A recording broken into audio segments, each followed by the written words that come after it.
Hello everyone. तो chemical equilibrium के बाद में नेक्स्ट टॉपिक अपन जो डिस्कस करने जा रहे हैं वो है अपने पास में आयनिक इक्विलिब्रियम। और आयनिक इक्विलिब्रियम एक फिजिकल केमिस्ट्री का बहुत इंपॉर्टेंट टॉपिक है और जनरली ये ऐसा लगता है कि ये एक बड़ा ही टफ टॉपिक है, लेकिन अपन अगर इसको पढ़ेंगे तो आपको पता लगेगा कि ये बिल्कुल आसान है। ऐसा कुछ है नहीं, जैसा मोल कॉन्सेप्ट में अपन लोगों ने पढ़ा ठीक वैसा ही अपन आयनिक इक्विलिब्रियम में पढ़ेंगे और ये चैप्टर भी अपने लिए बहुत आसान होने वाला है। तो केमिकल इक्विलिब्रियम जो अपन ने लास्ट वीडियोस में पढ़ा या फिर आप लोगों ने लास्ट वीडियोस में जो देखा होगा, अपने पास में वहां पर एक मॉलिक्यूलर रिएक्शंस होती थी और उन मॉलिक्यूलर रिएक्शंस में अलग अलग टाइप के कंपाउंड्स और सब्सटेंस के बीच में वहाँ इक्विलिब्रियम देखने को मिलता था। यहाँ अपने पास में जो रिएक्शन होगी वो एक आयनिक रिएक्शन होगी या फिर किसी कंपाउंड्स को अपन एक्वस सॉल्यूशन में डिसॉल्व करेंगे तो वो आयंस देंगे और उसके बाद में उन आयंस के बीच में इक्विलिब्रियम अपने को देखने को मिलेगा। तो हम मॉलिक्यूलर रिएक्शंस में इक्विलिब्रियम देखने को मिलता था और यहाँ जनरली आयनिक रिएक्शंस में इक्विलिब्रियम देखने को मिलेगा। तो अपन इसमें पढ़ते हैं तो अपने पास में आयंस जो होंगे वो जनरली कैटायंस होते हैं और एनायंस होते हैं। कैटायंस के ऊपर पॉजिटिव चार्ज होता है, एनायंस के ऊपर नेगेटिव चार्ज होता है।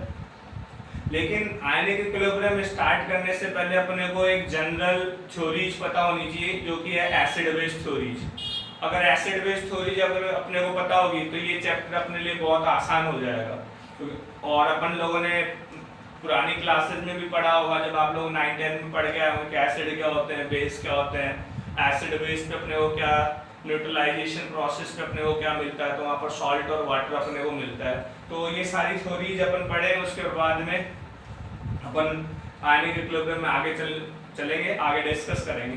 तो अपन चैप्टर पढ़ते हैं अपना नेक्स्ट चैप्टर जो कि है आयोनिक इक्विलिब्रियम। आयोनिक इक्विलिब्रियम पुराने वीडियोज में आप लोगों ने केमिकल इक्विलिब्रियम पढ़ा हुआ है और अब अपन स्टार्ट करते हैं आयनिक इक्विलिब्रियम। आयनिक इक्विलिब्रियम में सबसे पहले अपन स्टार्ट करते हैं एसिड बेस थ्योरी। सबसे पहले स्टार्ट करते हैं अपन एसिड बेस थ्योरी। अलग अलग साइंटिस्ट आए, अलग अलग साइंटिस्टों ने अपने बिहाफ पर अलग अलग थ्योरीज दी। उन थ्योरीज में उन्होंने एसिड्स को, किसी ने एसिड को क्या डिफाइन किया, किसी ने बेस को क्या डिफाइन किया। तो एसिड बेस थ्योरीज में सबसे पहली थ्योरी पढ़ते हैं अपन अरेनियस एसिड बेस। सबसे पहले पढ़ते हैं अपन Arrhenius acid base theory. Arrhenius acid base theory. Arrhenius acid base theory में जाएं तो अरेनियस के अकॉर्डिंग, तो मैंने लिखा यहाँ पे अरेनियस एसिड। अरेनियस एसिड क्या होगा या अरेनियस ने एसिड को किस तरीके से डिफाइन किया। तो अरेनियस ने कहा कि ऐसे substance, those substance which gives H plus ions in their aqueous solution। ऐसे सब्सटेंस जिनको अगर उनका एक्वस सॉल्यूशन बनाया जाए तो उसमें वो H प्लस आयंस देंगे तो वो हो जाएंगे अरेनियस एसिड। तो अरेनियस ने एसिड को डिफाइन इस तरीके से किया कि कोई भी सब्सटेंस ले लो आप और उस सब्सटेंस को लेकर वाटर में डिसॉल्व कर दो। वाटर में डिसॉल्व करने पर उसका एक्वस सॉल्यूशन बन जाएगा और उस एक्वस सॉल्यूशन में अगर वो H प्लस आयन दे रहा है तो आपके अकॉर्डिंग या उनके अकॉर्डिंग वो एसिड हो जाएगा। और अगर H प्लस आयंस की जगह अगर वो OH माइनस आयंस देगा तो वो अरेनियस बेस हो जाएगा। तो ऐसे सब्सटेंस जिनको अगर उनका एक्वस सॉल्यूशन बनाया जाए और वो H प्लस दे तो वो आप लोगों को अरेनियस एसिड बोलना होगा।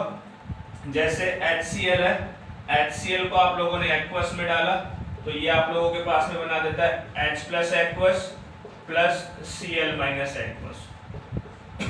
तो एसिड में वाटर में डालने पर इन्होंने क्या किया, H प्लस दिया तो HCl क्या हो जाएगा आप लोगों के पास में अरेनियस एसिड हो जाएगा। H2SO4 है, H2SO4 को एक्वा सॉल्यूशन या इसका वाटर में डालने पर इसका सॉल्यूशन जो बनेगा वो हो जाएगा 2H प्लस SO4 -2, ये भी एक्वस होगा और ये भी आप लोगों के पास में क्या होगा एक्वस। तो इसने भी क्या किया H प्लस आयन दिया, तो ये भी क्या हो जाएगा अरेनियस एसिड हो जाएगा। HClO4 है, HClO4 को अगर एक्वस मीडियम में डालोगे तो यहाँ से ये देगा आप लोगों के पास में H plus aqueous plus ClO4 minus aqueous. तो इससे भी आप पता लगा सकते हो कि ये भी H प्लस दे रहा है, इसका मतलब है ये भी क्या होगा अरेनियस एसिड। तो ऐसे जितने भी सारे सब्सटेंस हो, कितने भी सब्सटेंस हो, अगर उनका एक्वस सॉल्यूशन बनाया जाए और एक्वस सॉल्यूशन बनाने पर वो H प्लस आयंस दे तो वो हो जाएंगे अरेनियस एसिड। क्लियर है बात?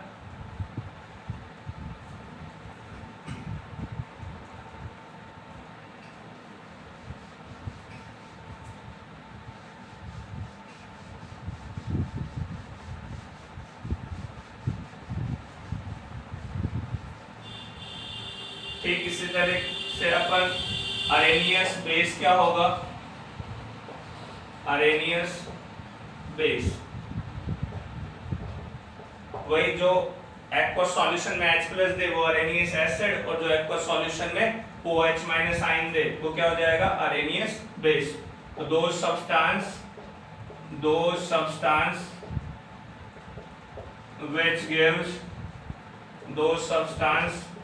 which gives OH minus ions in their aqueous solution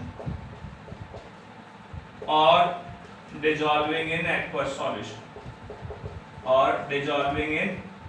aqueous solution जिनको एक्वस सॉल्यूशन बनाया जाए और एक्वस सॉल्यूशन में वो अगर OH माइनस आयंस दे तो वो आप लोगों के पास में अरेनियस बेस होंगे, या फिर वाटर में डिसॉल्व करने पर जो OH माइनस आयंस दे वो आप लोगों के पास में अरेनियस बेस होंगे।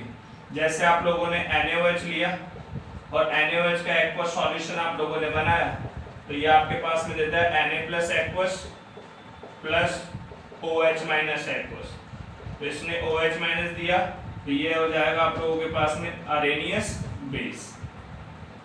ठीक ऐसे आप KOH, ठीक इसी तरीके से आप MgOH का होल ट्वाइस ये लेंगे तो इनका एक्वस सॉल्यूशन बनाओगे तो एक्वस सॉल्यूशन बनाने पर ये OH माइनस आयंस देंगे, इसलिए वो ये हो जाएंगे अरेनियस बेस।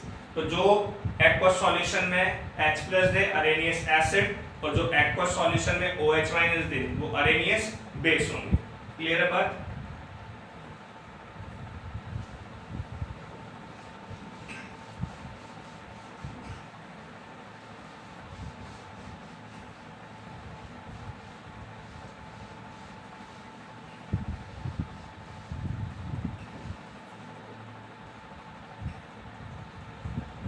अब अरेनियस थ्योरी से अपने को क्या देखने को मिला, तो जैसा अपन पीरियोडिक टेबल में जब क्लासिफिकेशन पढ़ते हैं पीरियोडिक टेबल का या फिर एलिमेंट्स का क्लासिफिकेशन पढ़ते हैं तो वहां पर अपने को पता लगता है कि जो नॉन मेटल्स होते हैं उनके जो ऑक्साइड्स होते हैं वो एसिडिक होते हैं, और जो मेटल्स होते हैं उनके ऑक्साइड्स होते हैं वो बेसिक होते हैं। ठीक है, तो अरेनियस एसिड्स में पता लगा कि जो नॉन मेटालिक ऑक्साइड्स थे, non metallic oxides are acidic in nature. जो आप लोगों के पास में नॉन मेटल्स होते हैं यानी पीरियोडिक टेबल में जो राइट साइड में होते हैं वो नॉन मेटल्स होते हैं, उनके अगर ऑक्साइड्स बनाओगे तो वो एसिडिक नेचर में होते हैं, और मेटालिक ऑक्साइड जो कि जनरली पीरियोडिक टेबल में लेफ्ट साइड होते हैं, metallic oxides are basic in nature, ये बेसिक होते हैं। और इसके बारे में कैसे पता लगा, तो इसके बारे में जो बताया वो बताया अरेनियस थ्योरी ने कैसे बताया, तो अगर आप नॉन मेटल्स के ऑक्साइड लेते हो, जैसे मान लो आप लोगों ने SO3 लिया जो कि एक नॉन मेटल है और ये इसका ऑक्साइड है, इसको आप लोगों ने जब H2O में यानी वाटर में डाला तो ये आपको H2SO4 देता है, और H2SO4 जो होता है वो 2H plus aqueous plus SO4 minus 2 aqueous में रहता है। एंड इसने क्या किया यहाँ पे H प्लस दिया तो ये कैसा हो जाएगा एसिडिक। तो इसमें अपन लोगों ने कहा कि जो नॉन मेटालिक ऑक्साइड्स है वो कैसे होते हैं, एसिडिक होते हैं नेचर में। जैसे आप लोगों ने Cl2O7 लिया और Cl2O7 को आप लोगों ने H2O में डाला, तो ये आपके पास में 2HClO4 बना देगा। Cl2O7 को जब H2O में डाला तो आपके पास में ये 2HClO4 बना देगा, और 2HClO4 को जब आप डिसोसिएट कराओगे तो ये आपके पास में बनेगा 2H plus aqueous plus 2ClO4 minus aqueous. तो ये भी क्या करेगा, आप लोगों को H प्लस देगा, तो ये भी कैसा हो जाएगा, एसिडिक। ऐसे आप लोगों के पास में P4O10 हुआ, ये सब के सब कैसे होंगे आप लोगों के पास में, एसिडिक होंगे। जो जितने भी नॉन मेटल्स है उनके oxides are generally in acidic, are generally of acidic nature. और जितने भी मेटालिक ऑक्साइड्स है, मेटालिक ऑक्साइड्स की बात कर ले,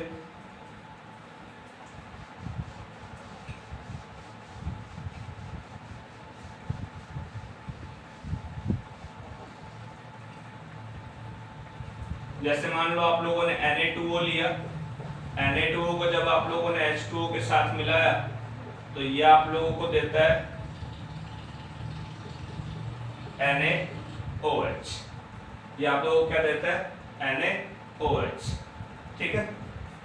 तो इसका मतलब, और NaOH जो होता है वो आप लोगों के पास में Na प्लस एक्वस और OH माइनस एक्वस में रहता है। Na प्लस एक्वस और OH माइनस एक्वस में रहता है। यहाँ से OH माइनस मिला तो अपन कह सकते हैं कि ये कैसे हो जाएंगे, बेसिक हो जाएंगे। तो जो नॉन मेटालिक ऑक्साइड्स होते हैं वो एसिडिक होंगे, और जो मेटालिक ऑक्साइड्स होंगे वो कैसे होंगे, बेसिक होंगे। नॉन मेटालिक ऑक्साइड्स एसिडिक इसलिए होते हैं क्योंकि इनका जब एक्वस सॉल्यूशंस बनाया जाता है तो ये H प्लस आयंस देते हैं, और इनका जब एक्वस सॉल्यूशन बनाया जाता है तो ये OH माइनस आयंस देते हैं। इसलिए नॉन मेटालिक, इस बात को याद रखिएगा, non metallic oxides are acidic in nature और metallic oxides are basic in nature. और ये अपने को पता किससे लगा, अरेनियस एसिड बेस थ्योरी से।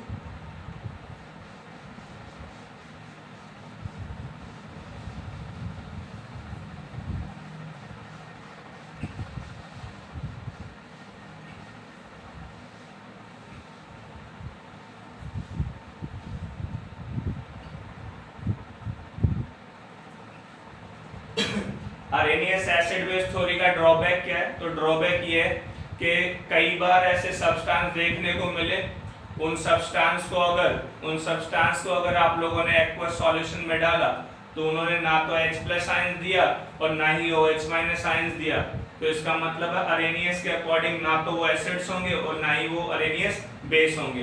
लेकिन वो सब्सटेंस का अपना एक नेचर होता है, हो सकता है वो एसिडिक हो या बेसिक हो। तो अरेनियस एसिड बेस जो थ्योरी है इसका लिमिटेशन यही है, अरेनियस एसिड बेस थ्योरी जो है इसका लिमिटेशन यही है कि ये केवल एक्वस सॉल्यूशन के लिए वैलिड है। जब अपन लोग एक्वस सॉल्यूशन बनाएंगे और वहां पर H प्लस या OH माइनस मिलेगा तभी अपन एसिड बेस के बारे में पता कर पाएंगे। अदरवाइज ये थ्योरी और दूसरे एक्वस सॉल्यूशन के अलावा बाकी और दूसरे सॉल्यूशंस के लिए एप्लीकेबल नहीं होगी। दूसरा जो थ्योरी आता है वो अपने पास आता है Brønsted-lorry theory.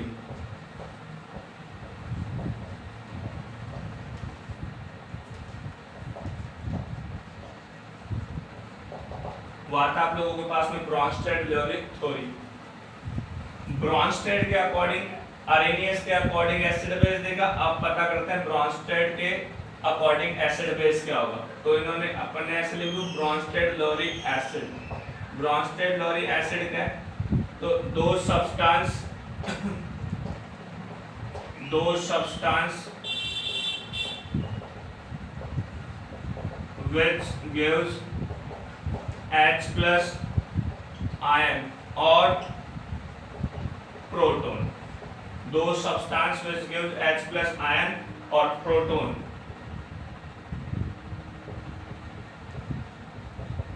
are called acids।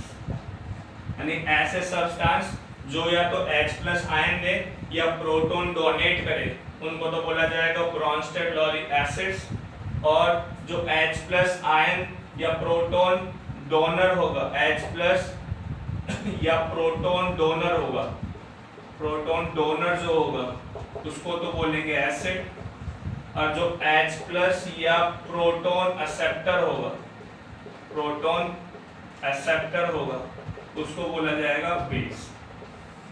तो ब्रॉन्स्टेड लॉरी ने एसिड बेस का एक अलग ही डेफिनेशन दिया। उन्होंने कहा कि ऐसे सब्सटेंस जो H प्लस आयन या प्रोटॉन डोनर होंगे वो तो एसिड्स होंगे, और जो H प्लस आयन या फिर प्रोटॉन एक्सेप्टर होंगे उनको बोला जाएगा बेस। क्लियर है बात?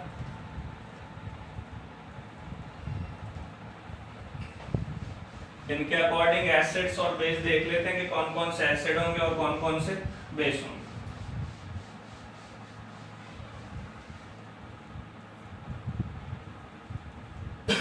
जैसे HCl है, HCl H प्लस डोनेट करेगा, तो ये H प्लस डोनर हुआ, तो ये आप लोग याद है ब्रॉन्स्टेड के अकॉर्डिंग एसिड हो जाएगा।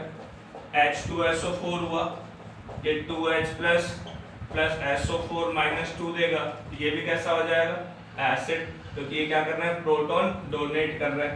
HClO4 है, ये H प्लस और ClO4 माइनस देगा, तो ये भी क्या हो जाएगा उसके अकॉर्डिंग एसिड हो जाएगा। लेकिन जो प्रोटॉन एक्सेप्टर होंगे, प्रोटॉन डोनर तो होगा वो एसिड हो जाएगा, और प्रोटॉन एक्सेप्टर होंगे वो क्या हो जाएगा बेस हो जाएगा। जैसे आप लोगों के पास में NH3 है, NH3 ने H प्लस क्या कर लिया, H प्लस या प्रोटॉन एक्सेप्ट कर लिया, तो ये क्या बना लेगा NH4 प्लस, तो इसके अकॉर्डिंग जो NH3 होगा वो क्या हो जाएगा बेस हो जाएगा। जैसे H2O है, H2O ने H प्लस एक्सेप्ट कर लिया, तो ये क्या बना लेगा H3O प्लस, तो H2O यहाँ पे कैसे एक्ट करेगा बेस की तरह। और अगर H2O को अगर डिसोसिएट करवाएं तो ये H प्लस होता है और OH माइनस होता है, तो अरेनियस के अकॉर्डिंग जो H2O होता है वो न्यूट्रल होता है, क्योंकि वो H प्लस भी डोनेट करता है और OH माइनस भी डोनेट करता है। According to Arrhenius H2O is neutral because it donates H plus as well as OH minus. तो यहाँ पर इन्होंने प्रोटॉन या H प्लस डोनेट किया तो ये एसिड्स हो गए, इन्होंने H प्लस या प्रोटॉन एक्सेप्ट किया तो ये बेस हो गए। क्लियर है बात?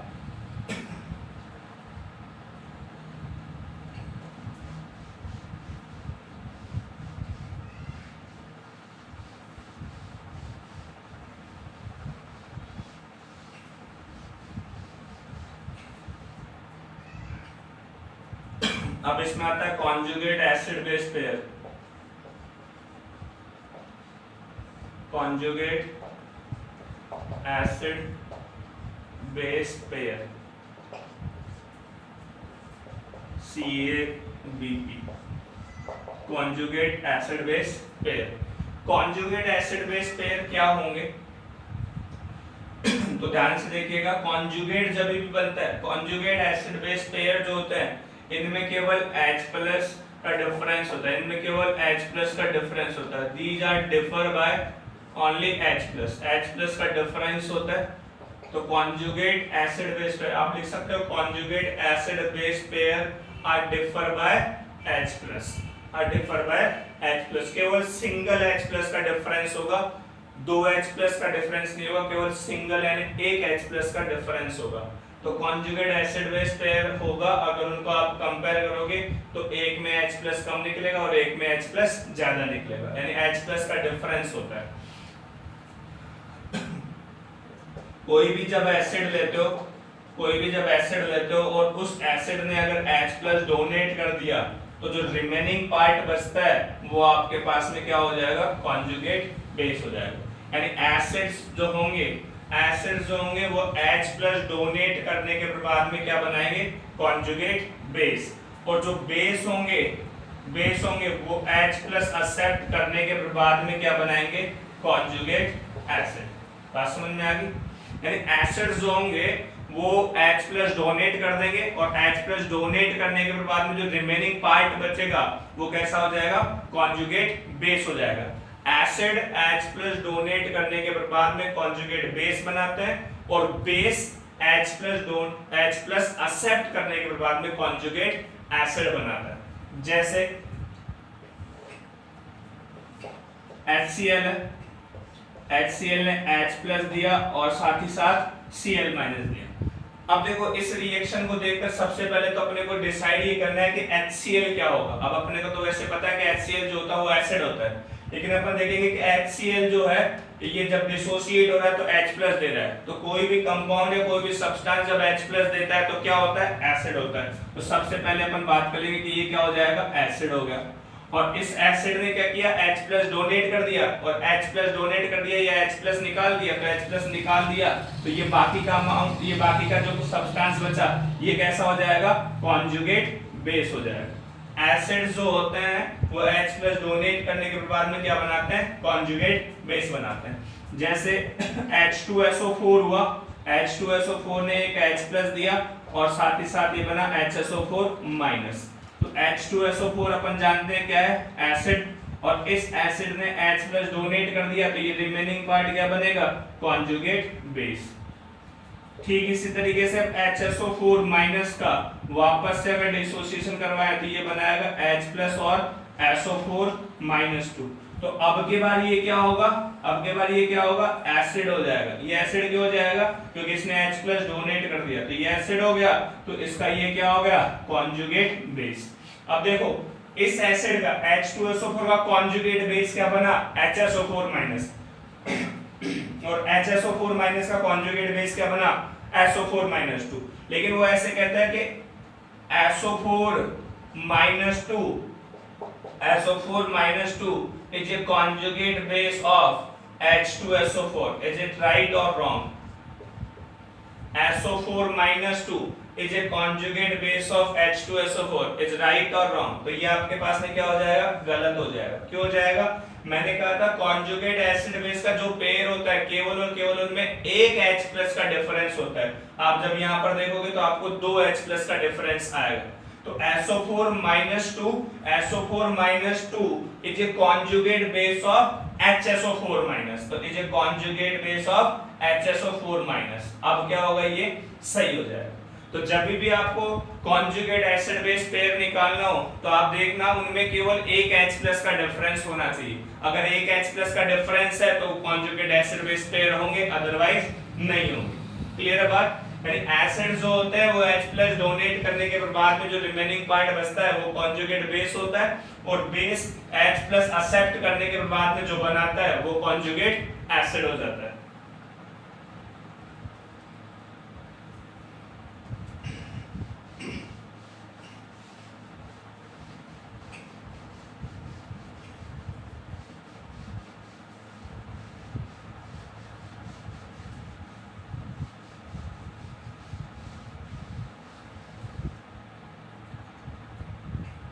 एसिड्स को H प्लस डोनेट करवाने के बाद में अपन ने कॉन्जुगेट एसिड बना, कॉन्जुगेट बेस बना दिया। अब अपन कोई बेस लेते हैं, वो बेस क्या करेगा, H प्लस एक्सेप्ट करेगा। वो बेस होगा वो H प्लस एक्सेप्ट करेगा, और H प्लस एक्सेप्ट करने के बाद में क्या बनाएगा, कॉन्जुगेट एसिड। तो जैसे आप लोगों के पास में NH3 है और NH3 ने H प्लस एक्सेप्ट किया और इन्होंने क्या बनाया, NH4 प्लस। तो NH3 आपके पास में क्या हो गया, बेस। किसी बेस ने H प्लस एक्सेप्ट किया और क्या बनाया, कॉन्जुगेट एसिड। तो ये आपके पास में क्या हो जाएगा, कॉन्जुगेट एसिड। क्लियर है बात। अब देखो बहुत ही 2-3 एग्जांपल बताता हूं। जैसे H2O है, इस H2O को आप लोगों ने इस H2O के साथ रिएक्शन करवाया, तो ये जो H2O है इसने H प्लस ले लिया, तो H प्लस ले लिया तो ये कैसा बना, H3O प्लस, और ये कैसा हो गया, OH माइनस। अब देखो वैसे H2O होता है क्या है, न्यूट्रल है, लेकिन इस वाले H2O मॉलिक्यूल ने क्या किया, इस वाले H2O मॉलिक्यूल ने क्या किया, H प्लस एक्सेप्ट कर लिया। इस वाले H2O मॉलिक्यूल ने क्या किया, H प्लस एक्सेप्ट कर लिया, तो ये तो कैसा हो जाएगा, बेस, क्योंकि इसने H प्लस एक्सेप्ट किया है। और ये वाला H2O था, इसने क्या किया, H प्लस डोनेट कर दिया, तो ये क्या हो जाएगा आपके पास में, एसिड। इस H2O बेस ने H प्लस एक्सेप्ट कर लिया, इस H2O बेस ने H प्लस एक्सेप्ट कर लिया, तो कोई भी बेस जब H प्लस एक्सेप्ट करता है तो क्या बनाता है, कॉन्जुगेट एसिड। तो ये हो जाएगा इसका कॉन्जुगेट एसिड। और इस एसिड ने H प्लस डोनेट कर दिया और ये क्या बना लिया, इसका कॉन्जुगेट बेस। बात समझ में आ गई? बात समझ में आ गई? तो यानी इस H2O ने H प्लस एक्सेप्ट किया, इसलिए ये बेस हो गया, और बेस H प्लस एक्सेप्ट करने के बाद में क्या बनाता है? Conjugate acid. और इस H2O ने H प्लस डोनेट किया, इसलिए ये एसिड हो गया, और एसिड H प्लस डोनेट करने के बाद में क्या बनाता है? कॉन्जुगेट बेस बनाता है। क्लियर है बात? जैसे H2SO4 है, और H2SO4 को अगर HCl के साथ रिएक्शन कराए तो ये बनता है आप लोगों के पास में HSO4 माइनस। ये क्या बनाता है आप लोगों के पास में? HSO4 माइनस प्लस ये बनाता है आप लोगों के पास में HSO4 माइनस, और साथ ही साथ यहाँ कोई दूसरा कंपाउंड बनता है। तो ये H2SO4 है, इसने क्या कर दिया? H प्लस डोनेट कर दिया, तो ये तो आपके पास में हो जाएगा एसिड, और H प्लस डोनेट करने के बाद में रिमेनिंग पार्ट क्या बना? आपका कॉन्जुगेट बेस। जबकि इस HCl ने क्या किया होगा? H प्लस एक्सेप्ट किया होगा, तो अब के बाद में ये क्या हो जाएगा? बेस, और इसके साथ ये क्या हो जाएगा? Conjugate acid. तो इसका मतलब है ये जो कॉन्जुगेट एसिड बेस पेयर्स आप लोग बनाते हो, इससे आप लोग उन एसिड्स और बेस की स्ट्रेंथ निकालते हो। जैसे दो एसिड्स ले लिए, अब अपन जनरली जानते हैं कि दोनों एसिड है तो दोनों H प्लस डोनेट करेंगे, लेकिन जब दोनों एसिड्स को कंबाइन में लिया जाता है, साथ में लिया जाता है, तो कोई एक ऐसा होता है जो H प्लस डोनेट करता है, और एक ऐसा होता है जो उस H प्लस को फिर एक्सेप्ट करेगा। तो जो H प्लस को डोनेट करेगा वो पावरफुल एसिड हो जाएगा, और जो H प्लस को एक्सेप्ट कर लेगा वो फिर वहां पर बेस की तरह एक्ट करेगा। जैसे इस H2O में और इस H2O में ये तो बेस बना, और ये आप लोगों के पास में एसिड बना। क्लियर है बात?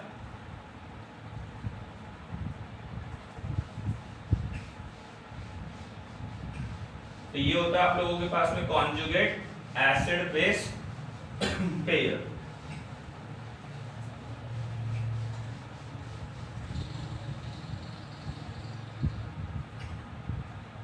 इसी में ऐसे देखें, जैसे आप लोगों ने HCl लिया, और HCl जो हुआ वो H प्लस और Cl माइनस में ब्रेक हुआ, तो HCl अपन जानते हैं कि स्ट्रॉन्ग एसिड होता है, और स्ट्रॉन्ग एसिड ने क्या किया? H प्लस डोनेट कर दिया, तो अपने को पता है ये एसिड, और एसिड H प्लस डोनेट करने के बाद में क्या बनाता है? कॉन्जुगेट बेस बनाता है। लेकिन अगर ये एसिड स्ट्रॉन्ग है तो उसका कॉन्जुगेट हमेशा क्या बनेगा? वीक बनेगा। और अब के बार अपन लोगों ने लिया CH3COH, जो कि आप लोग सब जानते हो एसिटिक एसिड होता है, इसका नाम होता है एसिटिक एसिड। एसिटिक एसिड, और एसिटिक एसिड होता है वो एक वीक एसिड होता है। एसिटिक एसिड ने क्या किया? अब की बार में CH3CO माइनस और H प्लस में ये ब्रेक हो गया। एसिटिक एसिड ने क्या किया? H प्लस डोनेट किया, तो सबसे पहले तो अपने पास में ये क्या हो जाएगा? एसिड हो जाएगा, क्योंकि एसिड है और एसिड ने H प्लस डोनेट कर दिया। कोई भी एसिड जब H प्लस डोनेट कर देता है तो रिमेनिंग पार्ट क्या बनता है उसका? कॉन्जुगेट बेस बनता है। अब की बार ये जो एसिटिक एसिड है ये कैसा है? वीक है, तो वीक है तो इसका कॉन्जुगेट कैसा होगा? स्ट्रॉन्ग। तो हमेशा याद रखो, कोई भी कॉन्जुगेट एसिड बेस पेयर होंगे उसमें से अगर एसिड स्ट्रॉन्ग है तो उसका कॉन्जुगेट बेस वीक हो जाएगा, एसिड अगर वीक है तो उसका कॉन्जुगेट बेस स्ट्रॉन्ग हो जाएगा। ठीक उसी तरीके से बेस अगर स्ट्रॉन्ग है तो उसका कॉन्जुगेट एसिड वीक हो जाएगा, और बेस अगर आपके पास में वीक है तो उसका कॉन्जुगेट एसिड स्ट्रॉन्ग हो जाएगा। तो हमेशा ध्यान रखना, अगर ये वाला इधर स्ट्रॉन्ग होगा तो इधर कॉन्जुगेट वीक बनेगा, और अगर इधर वीक होगा तो उसका कॉन्जुगेट हमेशा स्ट्रॉन्ग बनेगा। तो ये आपके पास होता है acid base conjugate acid base theory या कॉन्जुगेट एसिड बेस पेयर। याद रखना, कॉन्जुगेट एसिड बेस पेयर्स में हमेशा केवल और केवल एक H प्लस का डिफरेंस होता है।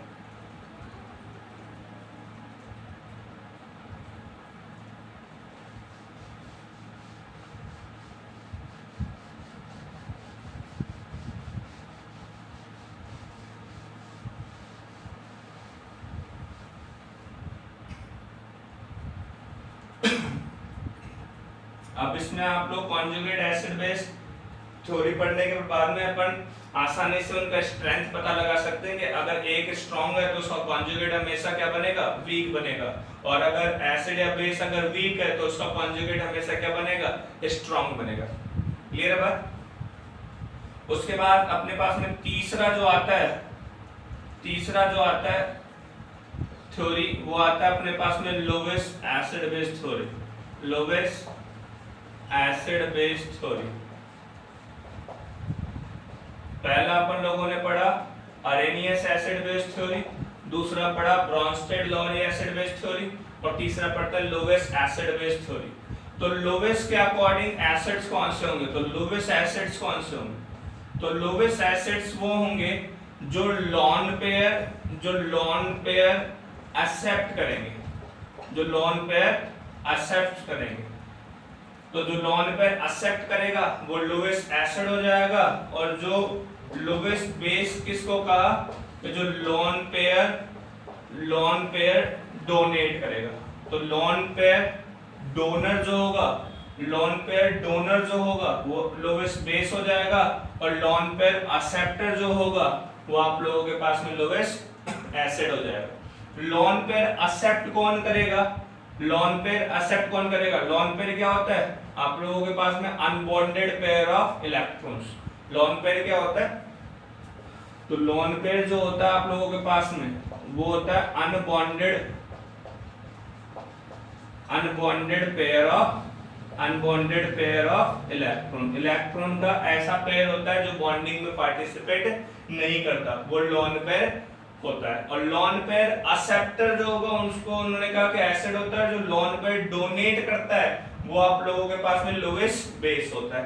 अब बात आती है कि लॉन पेयर एक्सेप्ट कौन करेगा, तो लॉन पेयर एक्सेप्ट भैया वो करेगा जिसके पास में इलेक्ट्रॉन की कमी होगी।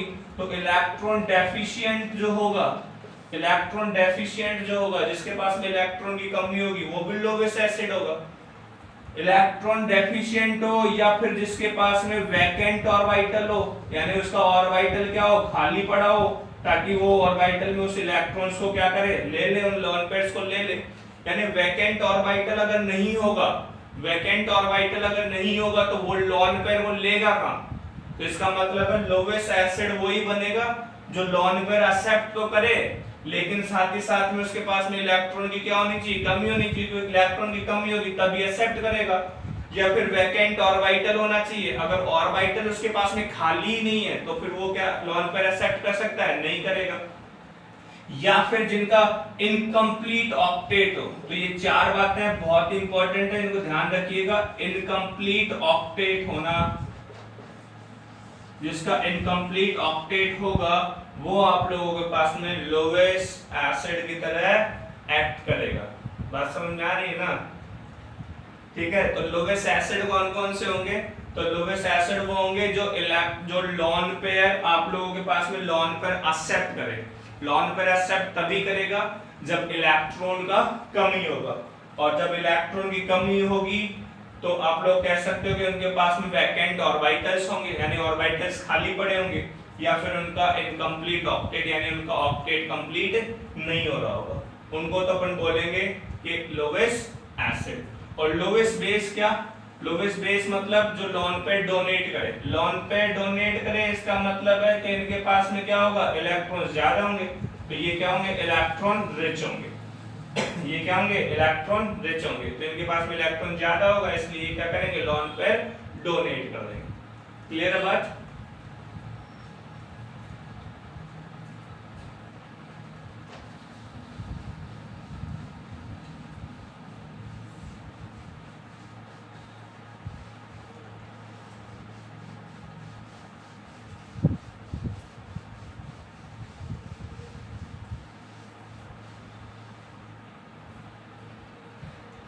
जैसे अपने एग्जांपल लेंगे, NH3 है और NH3 को अगर अपने H+ के साथ रिएक्शन करवाया तो ये बना NH4+। अब सबसे पहले तो NH3 के पास अपन सब जानते हैं कि एक एक्सेस में इलेक्ट्रॉन पेयर पड़ा होगा जिसको क्या बोलते हैं, लॉन पेयर। क्योंकि नाइट्रोजन और नाइट्रोजन का एटॉमिक नंबर 7 और नाइट्रोजन का एटॉमिक नंबर 7, तो इसका इलेक्ट्रॉनिक कॉन्फ़िगरेशन आप लोग लिख सकते हो 1s2 2s2 2p3 1s2 2s2 2p3। Nitrogen है, इसका एटॉमिक नंबर कितना होता है 7 होता है ना, hydrogen, helium, lithium, beryllium, boron, carbon और नाइट्रोजन। तो इसका मतलब इसमें 7 इलेक्ट्रॉन होंगे, तो 1s2 2s2 2p3 2o2 4o3 7 electrons अपन लोगों ने फिल कर दिए। और बॉन्डिंग में पार्टिसिपेट कौन करता है, जो आप लोगों के पास में आउटर मोस्ट सेल होता है, outermost shell, outermost shell, या इसको आप लोग बोलते हो वैलेंस सेल। और वैलेंस सेल में रहने वाले इलेक्ट्रॉन क्या होते हैं, वैलेंस इलेक्ट्रॉन, और valence electrons are responsible for valency. Clear है बात। जो आउटर मोस्ट सेल होगा उसको वैलेंस सेल बोलते हैं, वैलेंस सेल में रहने वाले इलेक्ट्रॉन वैलेंस इलेक्ट्रॉन, और valence electrons are responsible for valency. तो इसमें वैलेंस इलेक्ट्रॉन कितने हो जाएंगे 5, और वैलेंस इलेक्ट्रॉन 5 हो जाएंगे, तो आप लोगों ने ये वैलेंस इलेक्ट्रॉन्स 5 बना दी। अब हाइड्रोजन है तो एक हाइड्रोजन आया, हाइड्रोजन के पास में 1 इलेक्ट्रॉन, हाइड्रोजन के पास में 1 इलेक्ट्रॉन, तो ये कैसा बना आप लोगों के पास में NH3, और इसके पास में एक लॉन पेयर है। अब लॉन पेयर है तो अपन जानते हैं कि जो लॉन पेयर डोनेट करेगा वो कैसा हो जाएगा, लोवेस्ट बेस। तो ये लॉन पेयर डोनेट करेगा, तो ये लॉन पेयर डोनेट करेगा तो ये कैसा हुआ, लोवेस्ट बेस। क्लियर है बात। अब इसने अगर लॉन पेयर डोनेट करेगा तो ये लोवेस्ट बेस होगा, और तो फिर इसने क्या किया होगा, लॉन पेयर एक्सेप्ट किया होगा, तो इसने लॉन पेयर एक्सेप्ट किया होगा तो ये कैसा हो जाएगा, लोवेस्ट एसिड हो जाएगा। ये कैसा हो जाएगा, सॉरी, जब इसने अगर लॉन पेयर डोनेट किया, लॉन पेयर डोनेट किया तो ये क्या हो जाएगा आपके पास में, लोवेस्ट बेस हो जाएगा। कैसा हो जाएगा, लोवेस्ट बेस हो जाएगा। और NH3 है, NH3 ने क्या किया, NH3 ने क्या किया, आप लोगों के पास में लॉन पेयर को, या फिर इस H+ ने क्या किया, लॉन पेयर को एक्सेप्ट कर लिया, तो ये कैसा हो जाएगा, लोवेस्ट एसिड हो जाएगा। क्लियर है बात। तो यानी जो सब्सटेंस लॉन पेयर डोनर होंगे, लॉन पेयर डोनेट करेंगे, तो लॉन पेयर डोनेट करने वाले क्या हो जाएंगे आप लोगों के पास में, लोवेस्ट बेस हो जाएंगे। तो इसने लॉन पेयर डोनेट कर दिया तो इसलिए ये क्या हो जाएंगे, लोवेस्ट बेस हो जाएंगे। क्लियर है बात। जैसे आप लोगों के पास में NH3 है और NH3 के पास में लॉन पेयर है, आप जानते हो H+। अब हाइड्रोजन के पास में कितना इलेक्ट्रॉन होता है, 1, लेकिन वो भी क्या कर दिया इसने, H+ के बना लिया। अगर H+ बना लिया तो इसका मतलब इसके पास में कोई भी इलेक्ट्रॉन नहीं है, तो ये क्या करेगा, अपना लॉन पेयर इसको दे देगा। तो अपना लॉन पेयर दे देगा तो ये क्या बना लेगा, NH4+। तो यानी आपके पास में, इसके पास में ये क्या था, इलेक्ट्रॉन डेफिशिएंट था, इसके पास में इलेक्ट्रॉन की क्या है, कमी है। और इलेक्ट्रॉन की कमी है तो जो इलेक्ट्रॉन डेफिशिएंट होता है उसको क्या बोला जाता है, लोवेस्ट एसिड। उसको क्या बोला जाता है, लोवेस्ट एसिड। तो ये लोवेस्ट एसिड, ये लोवेस्ट बेस। क्लियर है बात। तो जो लॉन पेयर डोनर होंगे वो एसिड की तरह बिहेव करेंगे, और जो लॉन पेयर एक्सेप्टर होंगे वो आप लोगों के पास में लोवेस्ट एसिड की तरह बिहेव करेंगे। क्लियर है बात।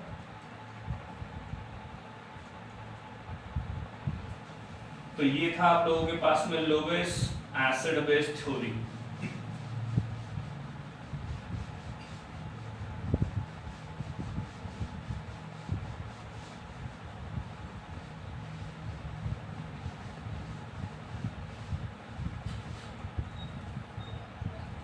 एक आता है एम्फोटेरिक सब्सटेंस। ये थ्योरीज आप लोगों के पास में कंप्लीट हो गई है। 3 टाइप की थ्योरीज अपन लोगों ने पढ़ी, Arrhenius acid base theory, Bronsted Lowry acid base theory और Lewis acid base theory. Arrhenius acid मतलब जो सब्सटेंस एक्वस सॉल्यूशन में H+ दे, अरेनियस एसिड। जो एक्वस सॉल्यूशन में OH- दे, Arrhenius base. Bronsted Lowry acid कौन होगा, जो H+ या प्रोटॉन डोनर होगा, और ब्रॉन्स्टेड लॉरी बेस कौन होगा, जो H+ या प्रोटॉन एक्सेप्टर होगा। Lowest acid base theory, lowest acid कौन होगा, जो लॉन पेयर एक्सेप्टर होगा, और लोवेस्ट बेस कौन होगा, जो प्रोटॉन डोनर होगा। Conjugate acid base pair theory, उनमें केवल एक H+ का डिफरेंस होता है। एसिड H+ डोनेट करने के बाद में कॉन्जुगेट बेस बनाते हैं, बेस H+ एक्सेप्ट करने के बाद में कॉन्जुगेट एसिड बनाते हैं। अगर एसिड स्ट्रांग होगा तो उसका कॉन्जुगेट वीक होगा, एसिड अगर वीक होगा तो उसका कॉन्जुगेट स्ट्रांग होगा। एक एम्फोटेरिक सब्सटेंस होता है। एम्फोटेरिक का मतलब होता है कि जो आप लोगों के पास में एक्ट करे कैसे, acidic as well as basic, acidic as well as basic, यानी जो एसिड की तरह भी बिहेव करे और बेस की तरह भी बिहेव करे, उनको बोला जाता है amphoteric, acidic as well as basic. जैसे आप लोगों के पास में HSO4 माइनस है, अब HSO4 माइनस को अगर आप लोग H+ दे दोगे, अगर इसको आप लोगों ने H+ दे दिया तो ये क्या बना लेगा, H2SO4, और अगर इससे आप लोगों ने H+ निकाल लिया तो ये क्या बना लेगा, SO4 माइनस। बात समझ में आ गई? यानी ये जो HSO4 माइनस है ये H+ ले भी सकता है और H+ दे भी सकता है, तो यानी ये HSO4 माइनस है, HSO4 माइनस है, इसने जब H+ दिया तो क्या बनाएगा, SO4 -2, तो इसने H+ डोनेट कर दिया और H+ डोनेट कर दिया तो ये कैसा हो जाएगा, एसिड हो जाएगा। और HSO4 माइनस है, इसने H+ अब की बार क्या कर लिया, ले लिया, तो ये कैसा हो जाएगा, H2SO4 हो जाएगा। तो HSO4 ने क्या किया, प्रोटॉन एक्सेप्ट कर लिया, तो ये कैसा हो जाएगा, बेस हो जाएगा। इसने क्या किया था, H+ डोनेट किया था तो एसिड हो गया, इसने H+ एक्सेप्ट कर लिया तो ये कैसा हो गया, बेस हो गया। क्लियर है? तो ये HSO4 माइनस जो है वो एसिड की तरह भी काम कर रहा है और बेस की तरह भी काम कर रहा है।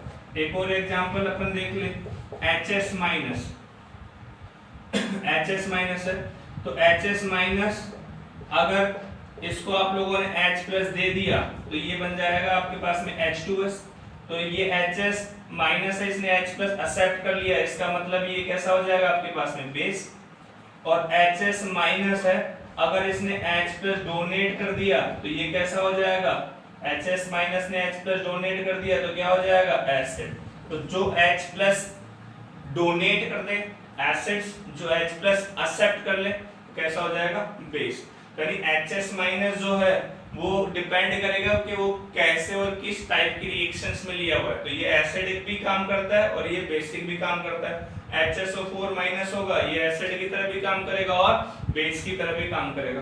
तो ऐसे सब्सटेंस जो एसिडिक और बेसिक दोनों की तरह एक्ट कर सके उनको बोला जाता है एम्फोटेरिक। क्लियर है बात? तो ये आप लोगों के पास में एसिड बेस थ्योरी थी, और इसके बाद में इसका जो नेक्स्ट पार्ट, आगे का पार्ट जो पढ़ेंगे अपन, तो उसमें pH कैलकुलेट करना सीखेंगे और pH कैसे आप लोग फाइंड आउट करोगे, कौन स्ट्रॉन्ग एसिड्स के लिए कैसे होगा, स्ट्रॉन्ग बेस के लिए कैसे होगा, वीक एसिड्स और वीक बेस के लिए क्या होगा, और इस चैप्टर को आगे कंटिन्यू करेंगे। उसमें अपन आगे पढ़ेंगे कि बफर सॉल्यूशंस क्या होते हैं, सॉल्ट्स कैसे बनेंगे, उन सॉल्ट्स का हाइड्रोलाइसिस कैसे कराया जाता है, सॉल्युबिलिटी प्रोडक्ट निकालना सीखेंगे, मोनोबेसिक एसिड्स क्या होते हैं, मोनोबेसिक एसिड्स क्या होते हैं, मोनो एसिडिक बेस क्या होते हैं, बहुत सारी आगे की बात करेंगे इस चैप्टर में। तो इसका जो नेक्स्ट पार्ट होगा वो नेक्स्ट पार्ट होगा आप लोगों के पास में degree of dissociation. Degree of dissociation क्या होते हैं, डिग्री ऑफ डिसोसिएशन को अफेक्ट करने वाले फैक्टर्स क्या होते हैं, उसके बाद में अपन pH कैलकुलेट करेंगे मोनो बेसिक एसिड के लिए, और pH कैलकुलेट करेंगे मोनो बेसिक एसिड के लिए और मोनो एसिडिक बेस के लिए। साथ ही साथ फिर आगे strong acid, strong base, weak acid, weak base के pH कैलकुलेट कैसे किए जाते हैं वो अपन लोग आगे वाले चैप्टर में डिस्कस करेंगे। इसमें पढ़ा जाएगा आप लोगों के पास में लॉ ऑफ मास एक्शन। तो लॉ ऑफ मास एक्शन जो आप लोगों ने केमिकल इक्विलिब्रियम में पढ़ा, तो लॉ ऑफ मास एक्शन किसके लिए वैलिड होता है, केवल और केवल वीक इलेक्ट्रोलाइट्स के लिए। अब इलेक्ट्रोलाइट्स क्या होते हैं, तो यहाँ पर अपन पढ़ेंगे कि कंडक्टर क्या होता है, नॉन कंडक्टर्स क्या होते हैं, इलेक्ट्रोलाइट क्या होता है, स्ट्रॉन्ग इलेक्ट्रोलाइट, वीक इलेक्ट्रोलाइट, उनकी कैटेगरीज। यानी नेक्स्ट लेक्चर में अपन पढ़ने वाले हैं कंडक्टर, नॉन कंडक्टर, इलेक्ट्रोलाइट क्या होता है और इलेक्ट्रोलाइट के टाइप, यानी स्ट्रॉन्ग इलेक्ट्रोलाइट और वीक इलेक्ट्रोलाइट। उसके बाद में पढ़ेंगे degree of dissociation, degree of dissociation को अफेक्ट करने वाले फैक्टर्स, और उसके बाद में चलेंगे pH की कैलकुलेशंस। तब तक के लिए देखते रहिए केमिस्ट्री कोच, और इन वीडियोस को आप लोग सब्सक्राइब कर दीजिएगा चैनल को, और वीडियोस को लाइक कर दीजिएगा। अपने कोई भी जो फ्रेंड्स हो या अपने कोई भी घर परिवार में हो तो उनको ये वीडियोस आप दिखा सकते हैं जो केमिस्ट्री पढ़ने में इच्छुक है और जो नीट और IIT का प्रिपरेशन कर रहे हैं। तो आप लोगों को ये बहुत इंपॉर्टेंट कंटेंट है जो लगातार मैं आप लोगों को देता रहूँगा जितना मेरे से हो पाएगा।